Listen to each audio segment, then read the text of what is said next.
Hey guys, tonight we're going to dim the lights and journey back to the very heart of the 14th century, to a Europe utterly unprepared for the silent, invisible catastrophe that was about to engulf it. We're going to explore how the Black Death didn't just decimate populations, but caused a brutal labor shortage that utterly reshaped society. Imagine, if you will, the bustling medieval towns, the vast agricultural fields stretching to the horizon, the intricate web of feudal obligations. You hear the distant sounds of church bells, the murmur of market chatter, and the rhythmic swing of scythes in the fields. But beneath this seemingly ordered world, an insidious force is about to strike, an unseen enemy that will rewrite the rules of existence. For centuries, European society was built on a rigid hierarchy, with a vast peasant class tethered to the land and serving a small, powerful elite. Labor was abundant, and therefore, cheap. Then came the plague, a terrifying, swift, and merciless killer that swept away millions, leaving ghost towns and abandoned fields in its wake. You probably wouldn't survive a single month in a village once the Black Death arrived. The horror, the lack of medical understanding, and the sheer speed of death would quickly overwhelm you. This was a brutal, relentless fight for survival where escape was often impossible. And the only certainty was the grim prospect of the mass graves. So, before you get comfortable, take a moment to like the video and subscribe, but only if you genuinely enjoy what I do here. It truly helps this little corner of the internet grow, and it lets me know these sleepy historical deep dives are finding their audience. And if you're feeling up to it, drop a comment below and let me know where you're listening from tonight, and what time it is for you. It's always fascinating to see how far these stories travel. Now, dim the lights. Maybe turn on a fan for that soft background hum, and let's ease into tonight's journey together. You find yourself in a bustling, yet unaware, European port city in the mid-14th century. The year is, say, 1347. Ships laden with exotic goods from the east crowd the harbor, their sails furled, their crews disembarking to trade and stretch their legs. The air is thick with the scent of spices, fish, and perhaps a faint, underlying odor of urban grime. People go about their daily lives, merchants haggle, porters unload cargo, and priests lead prayers in the local church. This is Europe's fatal embrace, a continent vibrant and interconnected, utterly unaware of the devastating biological catastrophe that is already present. Silently making its way ashore, the Black Death, caused by the bacterium Yersinia pestis, primarily arrived in Europe via the Mediterranean trade routes. It's believed that the plague, originating in Central Asia, traveled along the Silk Road, then jumped onto merchant ships that crisscrossed the seas, carried by infected fleas on black rats. Imagine a seemingly innocuous ship docking in Messina, Sicily, or Genoa, Italy, its crew perhaps already showing the telltale signs of illness, or carrying the infected rodents deep within its hold. At this moment, Europe welcomed its silent killer, believing it was simply another vessel of commerce. The initial cases would likely be dismissed as common fevers or other prevalent illnesses. There was no understanding of germ theory.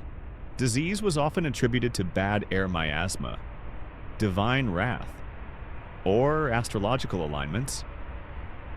So, the first few deaths might cause concern, but not widespread panic. Life would continue. Markets would operate. Churches would hold services, and the daily rhythm of medieval existence would persist. Completely oblivious to the scale of the horror slowly taking root, historians and epidemiologists generally agree that the Black Death, which arrived in Europe in the mid-14th century, was primarily caused by Yersinia pestis and spread rapidly due to trade routes. Dense urban populations, and a lack of understanding of disease transmission, leading to unprecedented mortality rates. The vulnerability of 14th century Europe was immense. Cities were growing, often overcrowded and unsanitary. Houses were packed tightly together, Sanitation systems were rudimentary, and clean water was scarce. Rats, carrying their infected fleas, thrived in these conditions, moving freely between homes, shops, and food supplies. Imagine the perfect breeding ground for a disease that spread rapidly in close quarters, thriving in the very conditions that defined urban life. You literally couldn't escape the potential vectors of the plague, the sheer interconnectedness of Europe. Through its bustling trade networks, its pilgrimages, and its constant movement of people, inadvertently became an accelerant for the plague's spread. Once the disease gained a foothold in a port city, it traveled inland along rivers, roads, and established trade routes, carried by infected individuals fleeing the epidemic, or by merchants unknowingly transporting contaminated goods. Imagine a wagon train, full of merchants, fleeing a plague-ridden town, inadvertently carrying the very disease they were trying to escape to the next unsuspecting village. A particularly chilling detail is the psychological unpreparedness. While medieval society was familiar with local outbreaks of disease, nothing had prepared them for a pestilence of this scale and ferocity. There was no concept of a continent-wide pandemic. The initial confusion, the inability to understand the cause, and the sheer speed of death would quickly give way to widespread terror and desperation. As communities watched their populations decimated with horrifying rapidity, you might hear initial whispers from afar, rumors of a great mortality sweeping through the east. A vague, distant threat. But then the rumors would become closer, more specific, until suddenly, a neighbor falls ill, then another, then entire families. The disbelief would quickly turn to stark, terrifying reality. As the plague announced its brutal presence in your own town, so as you quietly reflect on Europe's fatal embrace, you begin to grasp the chilling innocence of a continent on the brink of unimaginable devastation. In its thriving interconnectedness and bustling daily life, it unknowingly welcomed a silent killer, setting the stage for a brutal labor shortage and a societal transformation born from the horrifying. Swift harvest of death that was about to unfold, you've witnessed Europe's fateful embrace, a continent unknowingly welcoming the invisible harbinger of death. Now, let's confront the devastating reality that followed. The horrifying speed and scale of mortality as the plague swept through communities, the Reaper's swift harvest. This is about the terrifying efficiency with which the Black Death claimed lives, leaving populations decimated and entire regions eerily silent. Imagine a medieval village. Perhaps just a few days or a week after the first whispers of illness began. Suddenly, people who were seemingly healthy in the morning would be dead by nightfall. The symptoms, once a cause for concern, rapidly escalated into a gruesome spectacle. You would see victims struck down with a sudden fever, followed by agonizing aches and profound weakness. Then, the telltale sign, the appearance of buboes, grotesquely swollen, painful lymph nodes, often in the groin, armpit, or neck, turning the skin a dark, bruised purple or black. This gave the plague its terrifying moniker, the Black Death. The speed of death was unprecedented. A healthy individual could develop a fever in the morning, be covered in buboes by afternoon, and be dead by evening. Imagine the profound terror of witnessing this firsthand, seeing a loved one succumb within hours, their body racked with pain, their skin turning black. There was no time for goodbyes, no time for elaborate rituals. Death was a brutal, swift, and relentless force, sweeping through households with terrifying efficiency. Historians and epidemiologists generally agree that the Black Death had a mortality rate of 30 to about 50% of the total European population, with some localized areas experiencing rates as high as 70 to 90%. This unprecedented demographic catastrophe fundamentally reshaped medieval society. The lack of medical understanding only compounded the horror. The prevailing miasma theory suggested that diseases were caused by bad air or noxious fumes. Physicians, often wearing strange, bird-like masks filled with aromatic herbs more to ward off the smell than the disease, would prescribe ineffective treatments like bloodletting, purging, or superstitious remedies. Imagine the desperate, futile efforts to cure someone, applying poultices to the buboes or trying to drain infected blood, all while the invisible bacteria ravaged the body from within. The helplessness of medical professionals, and the sheer ignorance of the true cause, made the plague seem an unstoppable, divine judgment, a particularly grim, yet a common. Detail was the abandonment of the sick. As the death toll mounted and fear reached a fever pitch, healthy individuals, including family members, would often flee, abandoning the sick to their gruesome fate. Imagine waking up with a fever, seeing the first bubo swell, and realizing that your family, consumed by terror, had already fled, leaving you utterly alone to face the agonizing end. This was a desperate act born of self-preservation, but it added immeasurable suffering to the dying. The sheer volume of death quickly overwhelmed existing infrastructure. Churchyards, once the primary burial grounds, became rapidly filled. Mass graves became a grim necessity. Hastily dug pits where bodies were piled unceremoniously, often without proper rites. Imagine the sight of carts rumbling through the streets, laden with corpses wrapped in simple shrouds, destined for a communal, unmarked pit. The sheer scale of mortality was beyond comprehension, turning familiar landscapes into vast cemeteries. The death toll was indiscriminate, claiming rich and poor, young and old, clergy and commoner alike. While some might flee to the countryside, the plague followed, spreading from dense urban centers to isolated rural communities. Carried by infected individuals or rats in their flight, no one was truly safe. This universality of death broke down social barriers and instilled a pervasive sense of profound vulnerability.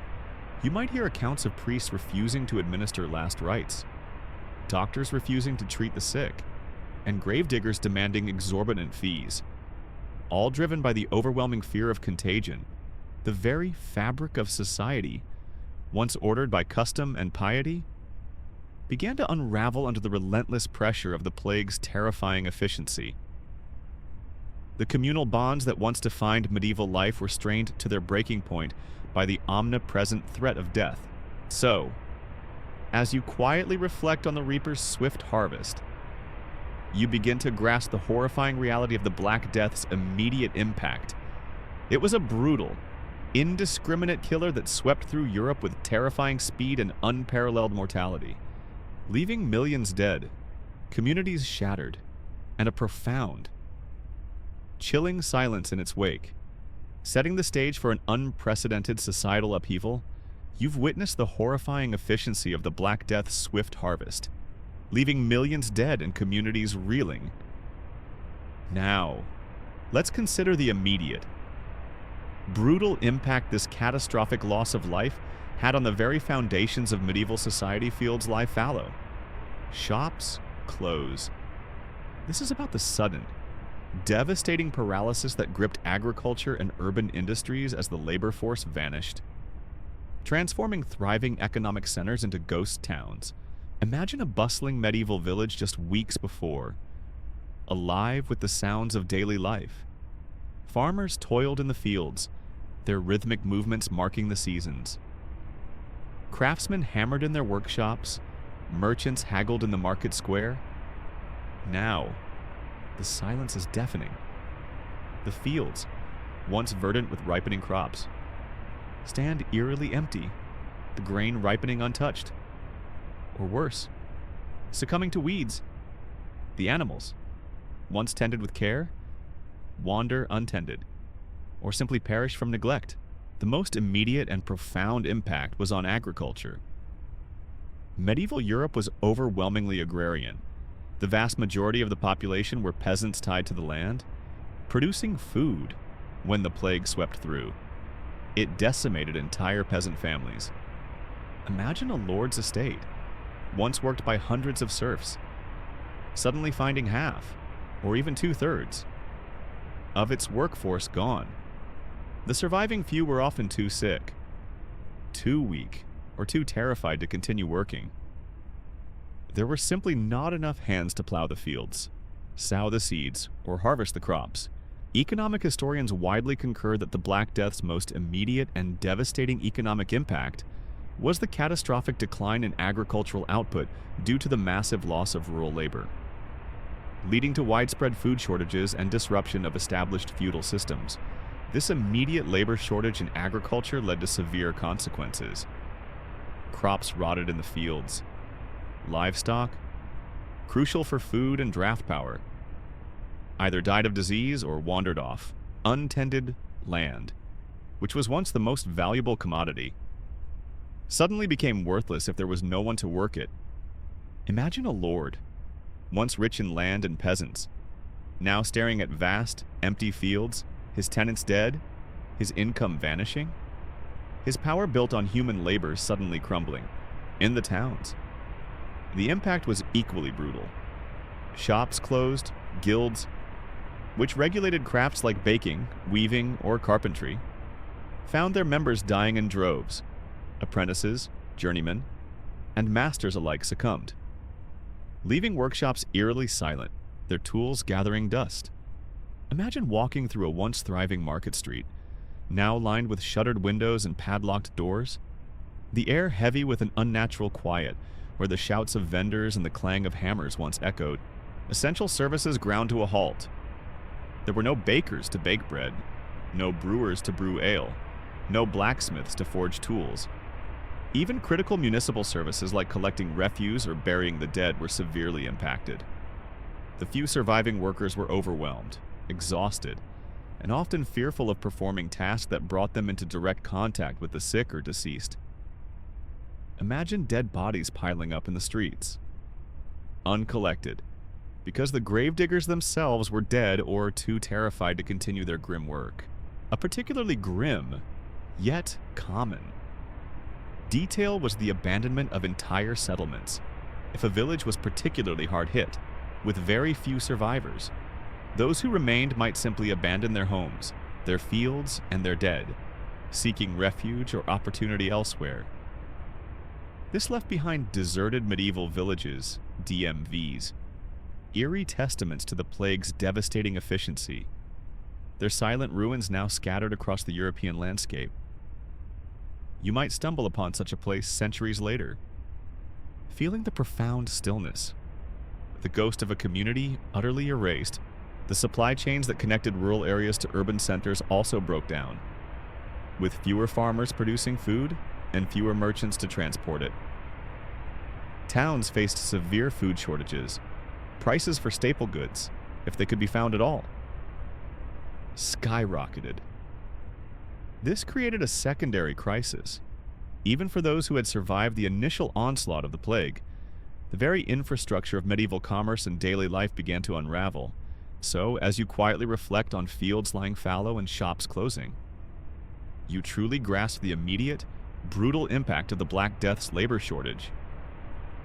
It wasn't just individual suffering, it was a systemic paralysis, bringing agriculture to a halt, silencing industries, and transforming once thriving communities into ghostly landscapes, revealing the profound vulnerability of a society built almost entirely on human labor.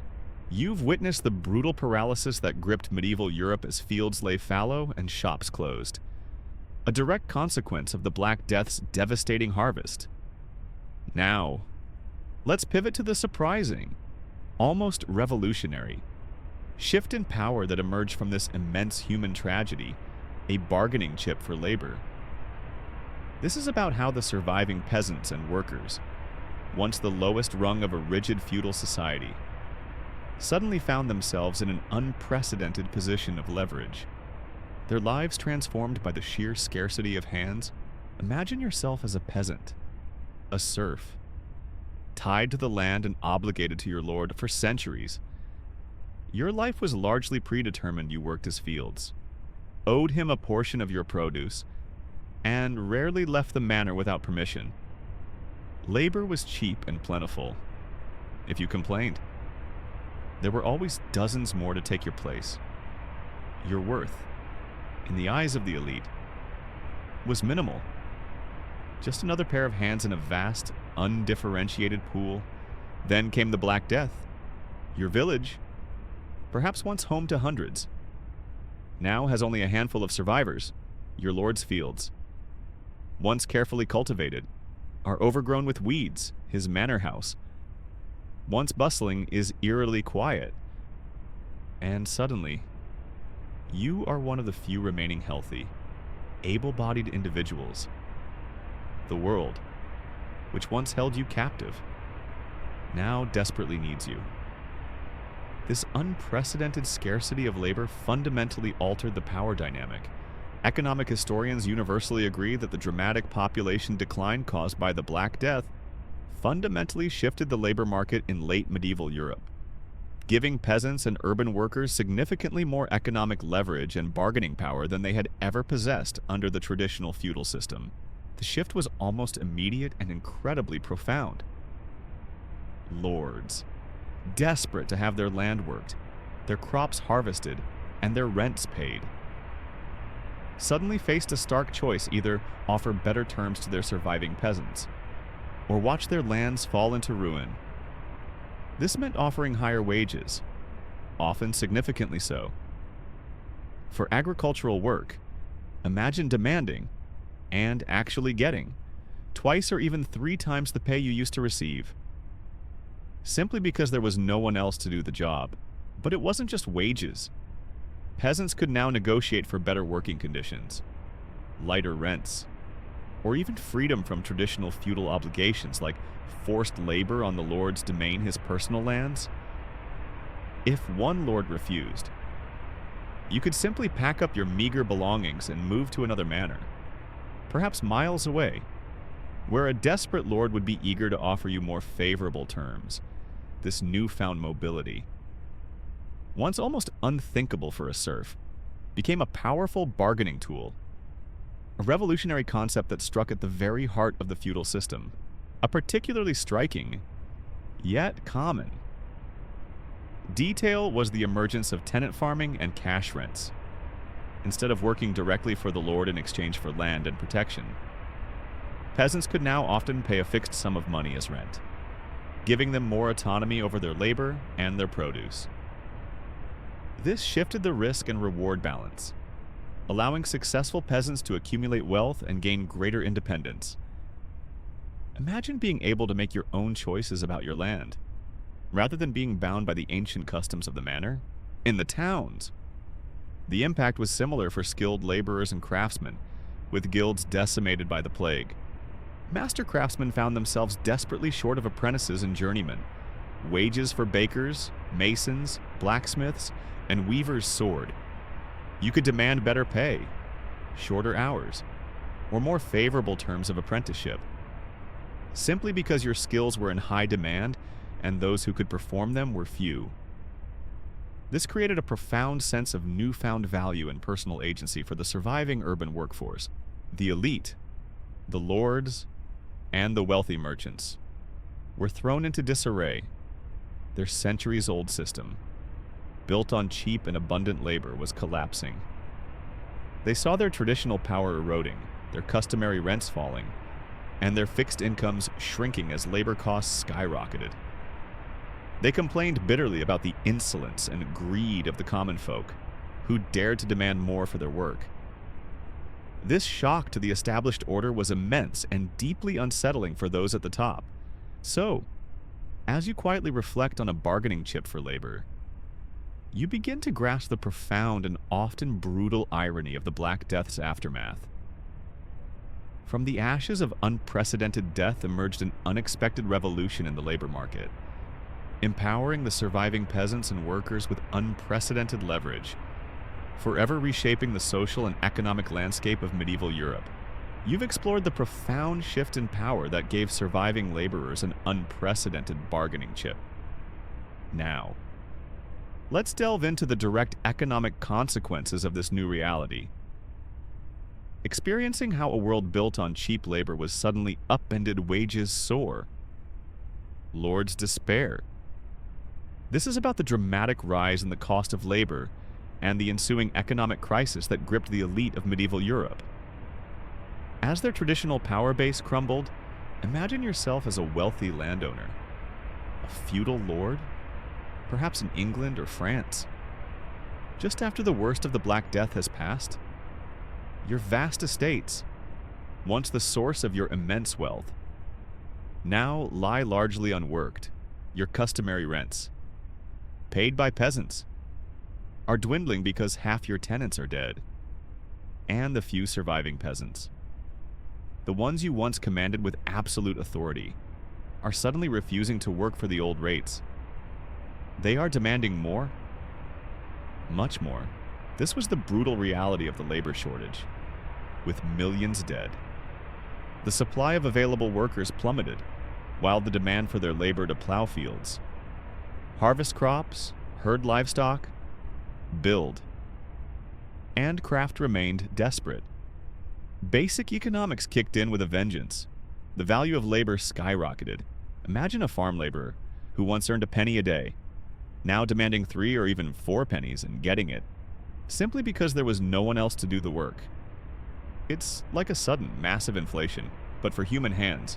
Economic historians universally recognize the sharp increase in real wages for laborers and peasants in late medieval Europe following the Black Death, a direct consequence of the drastic population decline and resulting labor scarcity. This demographic shock profoundly altered economic structures. The impact on the landowning aristocracy was devastating. Their wealth was traditionally tied to land and the labor to work it, with peasants demanding higher wages and better terms.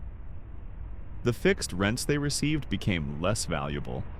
The cost of maintaining their estates, their castles, and their retinues suddenly became prohibitively expensive. Many lords found themselves facing financial ruin, unable to adapt to the new economic reality where their greatest asset land was worthless without labor. Imagine your entire financial model, built on centuries of tradition, collapsing around you in a matter of years. This led to widespread despair among the elite. They saw their traditional social order, where they held unquestioned authority and economic dominance, eroding before their eyes. The rise of the common laborer, demanding rights and higher pay, felt like an affront to the natural order of things. They complained bitterly in their chronicles and legal documents about the insolence and greed of the peasants and artisans, who dared to demand a larger share of the economic pie. A particularly telling detail was the phenomenon of ghost villages and abandoned fields. Lords might simply have no choice but to abandon parts of their estates because there weren't enough people to work them profitably. Entire hamlets might disappear from the landscape, their houses falling into ruin, their fields returning to wilderness. This wasn't just an economic loss, it was a visible symbol of their diminishing power. A landscape scarred by the plague's brutal arithmetic. You could ride across vast stretches of former farmland and see only overgrown scrub, a haunting reminder of lives lost and economic collapse. In the towns, the same dynamic played out. Guilds, which controlled prices and wages, struggled to maintain their authority. Skilled craftsmen, now rare and highly sought after, could demand significantly higher prices for their goods and services. This meant that the cost of everything, from bread to shoes to building repairs, increased dramatically for consumers, including the struggling aristocracy and middle class. The response from the elite was often one of anger and attempts at repression, which we will explore in the next chapter. They tried to legislate away the new economic reality, to force wages back down, and to restrict peasant mobility, but these efforts often proved futile in the face of overwhelming market forces and the newfound agency of the surviving workforce. The economic landscape had irrevocably shifted. So, as you quietly reflect on wages soaring and lords despairing, you truly grasp the profound, destabilizing economic impact of the Black Death's labor shortage. It was a brutal reversal of power, transforming the economic fortunes of the common laborer while plunging the traditional elite into a deep crisis, forever altering the fundamental economic structures of medieval Europe. You've explored how wages soared and lords despaired, facing an unprecedented economic crisis in the wake of the Black Death. Now, let's witness the desperate, often futile, attempts by the elite to claw back their lost power and control over the labor market legislation's futile grasp. This is about how medieval authorities, clinging to a crumbling social order, tried to desperately control wages, restrict worker mobility, and force a return to the pre-plague economic realities. Often with little success. Imagine yourself as a powerful nobleman, a bishop, or even a king in the aftermath of the plague. You see your peasants demanding higher wages, your laborers abandoning your fields for better opportunities elsewhere, and your fixed rents dwindling in value. Your immediate reaction might be outrage. This newfound assertiveness among the common folk felt like a direct challenge to the divinely ordained social order, where everyone knew their place. Something had to be done to restore order and fairness. Fairness, of course. From their perspective, this desperation led to the rapid enactment of labor laws designed to artificially suppress wages and force workers back into their traditional roles. The most famous example is England's Statute of Labourers, enacted in 1351. Imagine this royal decree being proclaimed in every town square, its words echoing with the king's frustrated authority. This law commanded that no one should offer or receive wages higher than those paid before the plague. It also made it illegal for laborers to refuse work at these old rates, or to leave their employers in search of better pay. It was a direct attempt to legislate away the economic reality of supply and demand. Economic historians generally conclude that while the Statute of Laborers and similar legislation across Europe reflected the elite's fear of social change, these laws were largely ineffective in the long term. Failing to halt the overall rise in wages and the increased mobility of labor due to overwhelming market forces, you would also find measures to restrict mobility. If a peasant tried to leave their manor for a better opportunity, they might be tracked down and forcibly returned. Imagine a serf, seeing an opportunity for freedom and prosperity in a distant, labor-starved town, risking everything to escape, only to be caught by a lord's agents and dragged back to a life of perpetual obligation. The authorities wanted to chain labor to the land once more. Physically and legally, a particularly frustrating, yet common, detail for the authorities was the widespread evasion of these laws. How do you enforce a wage freeze when every lord in the next county is desperate for workers and willing to pay above the legal limit? How do you prevent peasants from simply fleeing their manors under the cover of night, disappearing into the vast, depopulated countryside? The sheer scale of the population decline meant that enforcement was incredibly difficult. The few remaining officials were often overwhelmed, or themselves susceptible to bribery and corruption. It was like trying to scoop water with a sieve. The harder they tried, the more it slipped through their fingers. The elite also attempted to reinforce traditional feudal obligations. They emphasized the duties owed by serfs to their lords, trying to invoke ancient customs to bind them to the land, even when economic conditions made those customs utterly obsolete. They appealed to religious piety, suggesting that God himself had ordained the social hierarchy, and that demanding higher wages was a sin against the divine order. This moralistic approach, however, often fell on deaf ears for peasants who had just witnessed divine judgment decimate everyone, regardless of their social standing. You might see legal documents from the time filled with complaints about greedy laborers, idle peasants, and insolent artisans who refused to work for their proper wages. These laments offer a direct glimpse into the desperation of the ruling class, struggling to maintain a system that was fundamentally broken. They couldn't comprehend that the value of human life and labor had dramatically increased. Simply because there were fewer humans left alive, the implementation of these laws often led to increased social tension and unrest. when authorities tried to enforce the old wages or prevent mobility. It fueled resentment among the peasants and urban workers, who had tasted a new kind of freedom and economic agency. This frustration would eventually boil over into major peasant revolts. Like the Peasants' Revolt in England in 1381, directly fueled by attempts to roll back the economic gains made by laborers after the Black Death. The legislation, far from restoring order, often exacerbated the very instability it sought to suppress.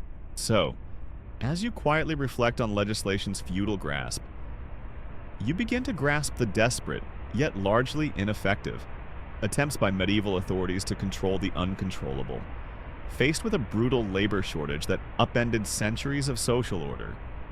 They tried to legislate away a new economic reality, only to find their power waning and their efforts leading to even greater social unrest.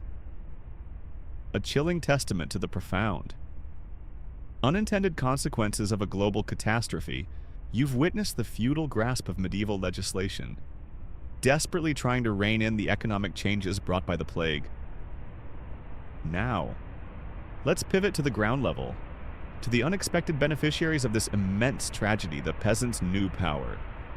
This is about how the catastrophic labor shortage, by decimating the population, inadvertently ignited a social revolution, giving surviving peasants and urban workers unprecedented agency and fueling significant social upheavals and revolts across Europe. Imagine yourself as a peasant survivor in the years following the Black Death. For generations, your life was defined by the strictures of feudalism. You were tied to the land, obligated to your lord, and held little personal freedom. Your ancestors lived and died in the same village, their lives rarely extending beyond the boundaries of the manor. Your labor was cheap, your voice unheard. But now, everything has changed. The grim arithmetic of the plague means that there are vastly more fields than hands to work them, more vacant cottages than families to fill them. This sudden scarcity of labor meant that your individual worth, as a healthy, able-bodied worker, skyrocketed. You were no longer just another serf. You were a valuable commodity. Lords, desperate to prevent their lands from falling fallow, were forced to compete for your labor. This gave you unprecedented leverage. You could demand higher wages, better working conditions, and, crucially, greater freedom. If your lord refused your demands, you could simply pack up your meager belongings and walk away, knowing that a neighboring lord or a burgeoning town would eagerly welcome you with more favorable terms.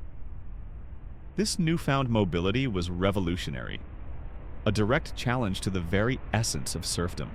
Social historians widely interpret the increased bargaining power and mobility of the peasantry following the Black Death as a significant factor in the long-term decline of feudalism in Western Europe, fundamentally altering traditional social hierarchies and economic relationships. This newfound agency led to a profound shift in social relations. Peasants, who once quietly endured their lot, now began to challenge established customs and demand more rights. They questioned arbitrary taxes, oppressive labor services, and the denial of personal freedom. This wasn't just individual grumbling, it was a collective awakening, a realization of their inherent economic power. Imagine the subtle, then increasingly overt defiance as groups of peasants collectively negotiated for better terms, backed by the undeniable power of their scarcity. A particularly striking, yet often brutal, detail was the surge in peasant revolts. The most famous example is the Peasants' Revolt in England in 1381, decades after the plague. The English government tried to roll back the gains made by peasants by imposing a regressive poll tax and attempting to enforce older, stricter labor laws. But the peasants, having tasted freedom and higher wages, were not willing to return to their former subjugation. Led by figures like Wat Tyler and John Ball, they rose up in a massive coordinated rebellion, marching on London, demanding an end to serfdom, fairer taxes, and greater liberty. Imagine the sheer audacity, the raw courage. of these common people daring to confront the king himself. Fueled by the embers of economic empowerment, these revolts, though ultimately suppressed with brutal force, sent a clear message to the ruling elite the old order was crumbling. The traditional relationship between lord and serf was irrevocably broken. The fear of future uprisings, coupled with the continued scarcity of labor, forced many landowners to make concessions, gradually moving towards freer labor contracts and cash rents instead of traditional feudal services. The economic reality created by the plague forced a social transformation that legal decrees alone could not prevent. You might find historical documents from this period filled with the desperate complaints of landlords about insolent laborers who demanded too much, or who simply refused to work at all. These laments offer a direct glimpse into the profound shock and frustration of the elite, facing a world where their power was no longer absolute, and the common folk dared to assert their worth. It's almost comical in its indignation. If it weren't so deeply serious for their traditional power, the increased wealth and mobility also allowed some peasants to educate their children, to participate more actively in market economies, and to accumulate enough resources to challenge their former masters. This created a nascent middle class in rural areas, further eroding the rigid class distinctions that had defined medieval society for centuries. The plague, in its grim efficiency, acted as an unlikely catalyst for social mobility. So, as you quietly reflect on the peasants' new power, you begin to grasp the profound, unintended social revolution ignited by the Black Death. From the depths of unimaginable death emerged an unprecedented era of agency and leverage for the common laborer, fueling social upheavals and revolts that forever reshaped the power dynamics of medieval Europe, paving the way for a more fluid and, eventually, more equitable society. You've explored the peasants' new power, witnessing how the brutal labor shortage ignited social upheavals. Now, let's consider another profound, albeit often slower, consequence of this demographic catastrophe: innovation born of necessity. This is about how the severe scarcity of human hands forced medieval society to adapt, spurring significant technological advancements and agricultural innovations that fundamentally reshaped how work was done. Imagine a manner where, before the plague, dozens of peasants would tirelessly work the fields, their bodies the primary engine of agricultural production. After the plague, perhaps only a handful remain.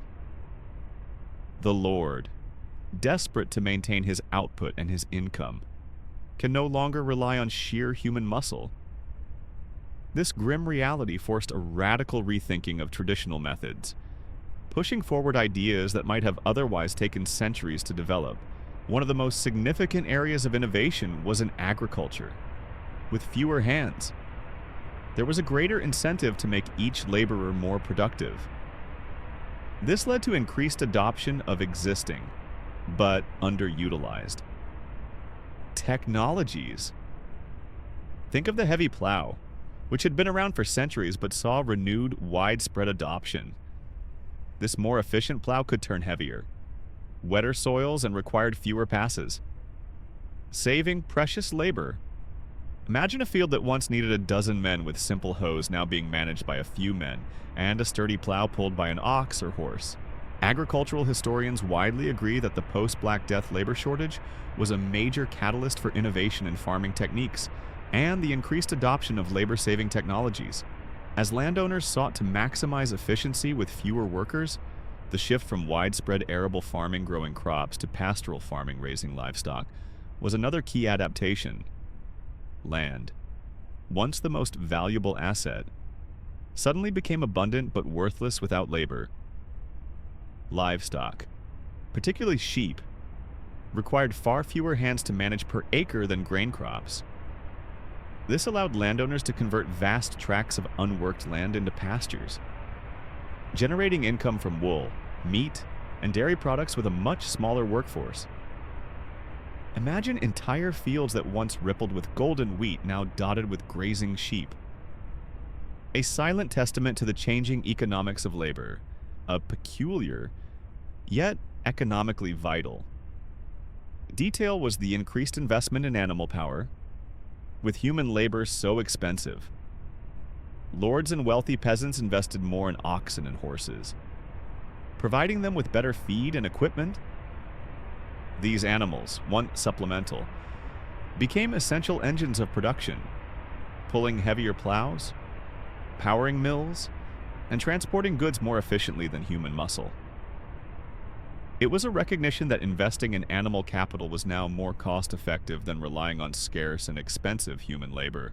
Beyond agriculture, the labor shortage spurred innovation in various crafts and industries.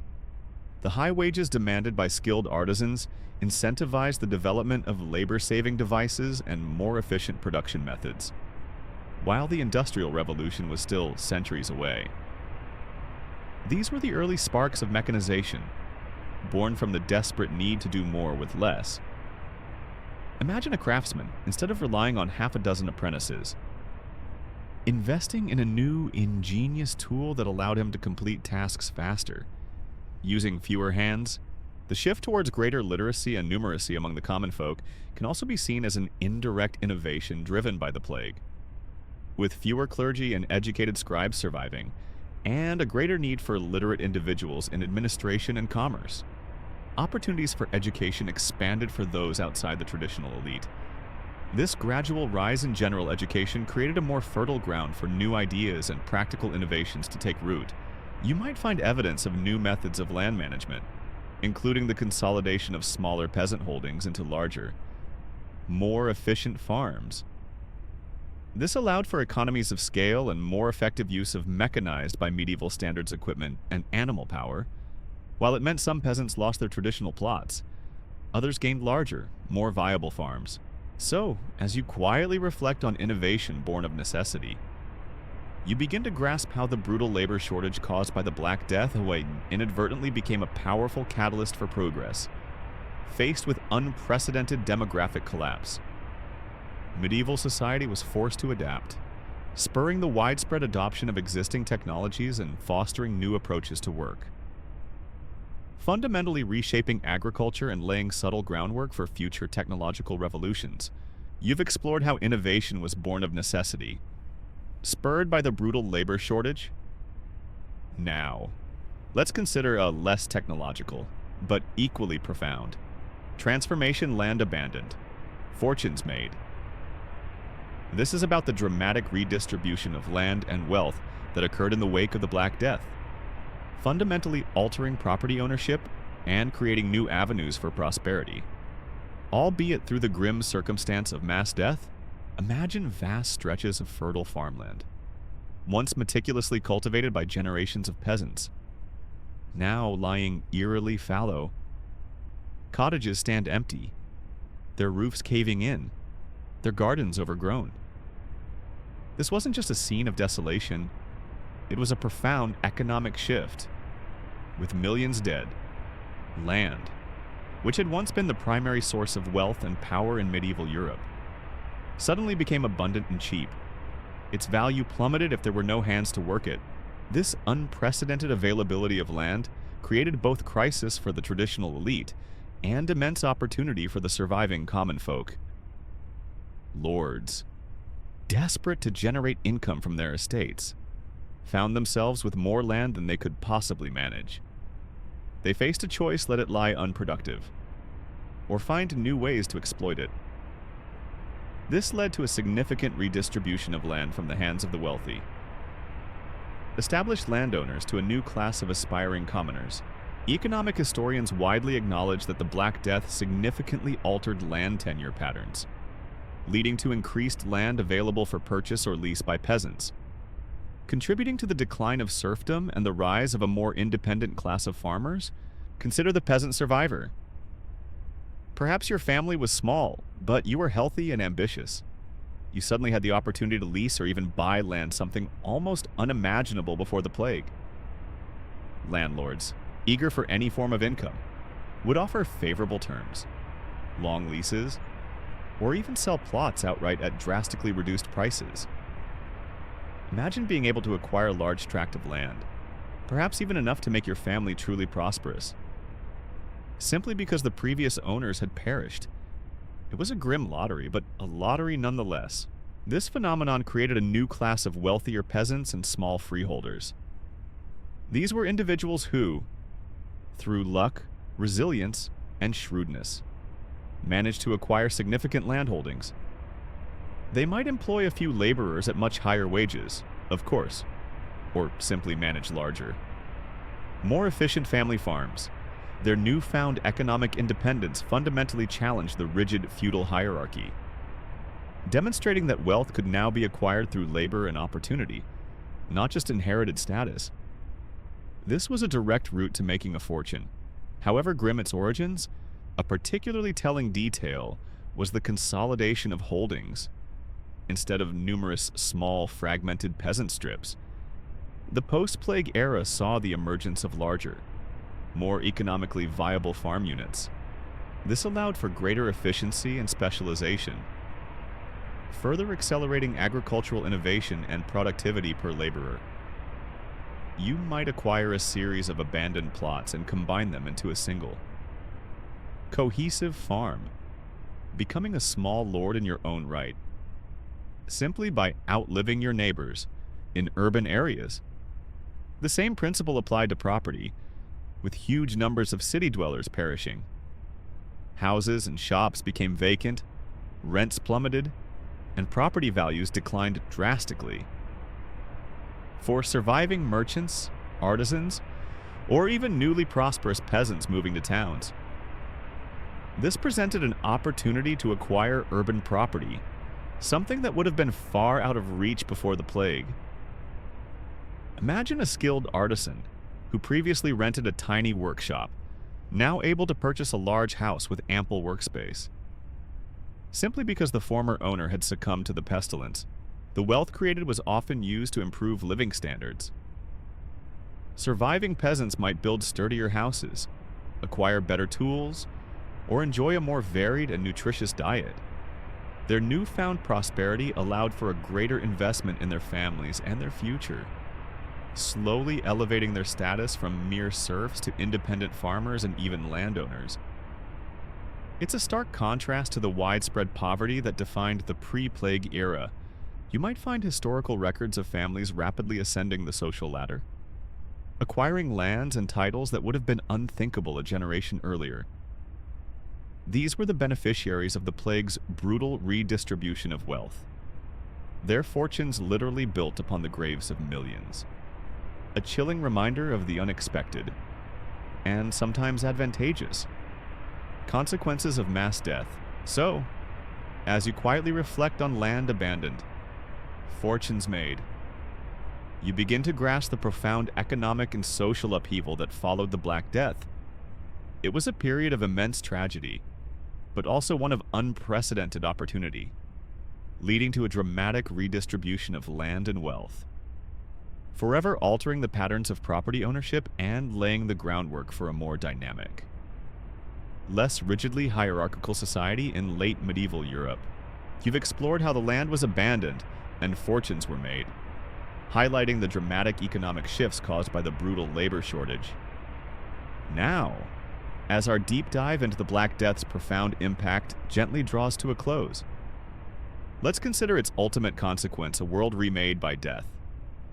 This is about the sweeping, long-term societal transformations that rippled across Europe, fundamentally altering not just economics, but social structures, religious thought, cultural practices, and ultimately, paving the way for the modern era. Imagine looking at the map of Europe in 1340, a continent defined by feudalism, a rigid class system, and a deeply ingrained religious hierarchy. Now, imagine that same map in 1450, just over a century later, while the borders might seem similar. The underlying fabric of society has been irrevocably stretched, torn, and rewoven by the Black Death.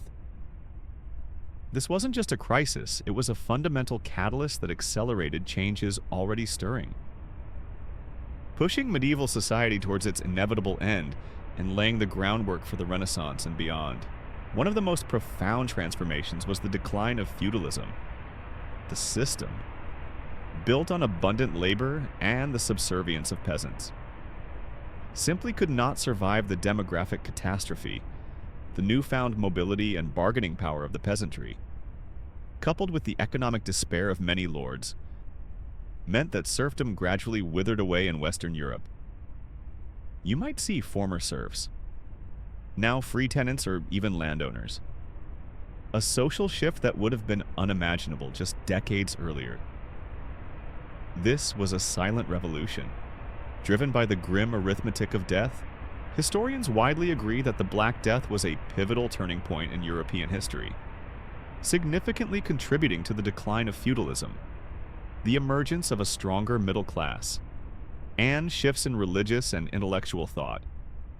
Ultimately accelerating the transition from the medieval to the early modern period, the rise of the middle class was another significant consequence, with higher wages, increased land ownership, and new opportunities in towns. Artisans, merchants, and prosperous peasants gained unprecedented wealth and influence. They now had disposable income to spend on goods and services, stimulating urban economies and fostering the growth of new industries. Imagine a thriving town where the wealthiest citizens are no longer just hereditary nobles, but successful merchants and skilled craftsmen, their fortunes built on a newly empowered labor force. A particularly poignant, yet vital, detail was the shift in religious thought and practice, the sheer scale of death, and the church's inability to stop the plague or offer consistent spiritual comfort, led to widespread questioning of divine authority and traditional piety. Some turned to flagellant movements, others to mysticism, and many began to focus on individual piety rather than solely relying on the institutional church. This erosion of unquestioning faith and the rising emphasis on personal spiritual experience laid subtle groundwork for the Reformation centuries later. You might see a once pious villager now openly questioning their priest. A radical shift born from profound disillusionment. The value of human life itself implicitly changed. When labor was abundant and cheap, individual lives, particularly those of the peasantry, were often seen as expendable. But after the plague, every surviving laborer, every healthy hand was precious. This increased value of human life contributed to calls for better wages, better conditions, and eventually, a more humane approach to labor. It's a grim irony it took mass death for life itself to become more valued. You might also observe shifts in art and culture. The pervasive presence of death in daily life led to the rise of morbid themes in art, such as the danse macabre, dance of death, depicting skeletons leading people of all social classes to their graves. This was a direct artistic reflection of the plague's indiscriminate nature, reminding everyone of mortality and equality in the face of death. This fascination with death, however grim, became a powerful cultural motif. The development of technology and innovation, which we discussed, was also spurred by the labor shortage. Necessity truly became the mother of invention, leading to more efficient farming techniques, new methods in manufacturing, and a greater reliance on mechanical power. These seeds of innovation, sown in the crisis of the 14th century, would eventually blossom into later technological revolutions. The long-term impact on education was also significant.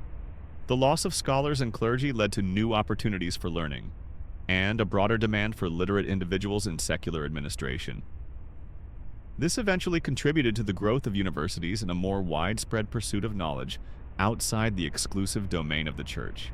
So, as you quietly reflect on a world remade by death, you begin to grasp the profound and complex legacy of the Black Death. It was a horrifying catastrophe, but its brutal labor shortage acted as a powerful, albeit terrible, catalyst for change. It shattered the rigid structures of medieval society, empowered the common laborer, sowed the seeds of religious reform and technological innovation, and ultimately paved the way for the vibrant, tumultuous, and profoundly different world that emerged in the Renaissance and beyond. The grim harvest of death truly remade a continent,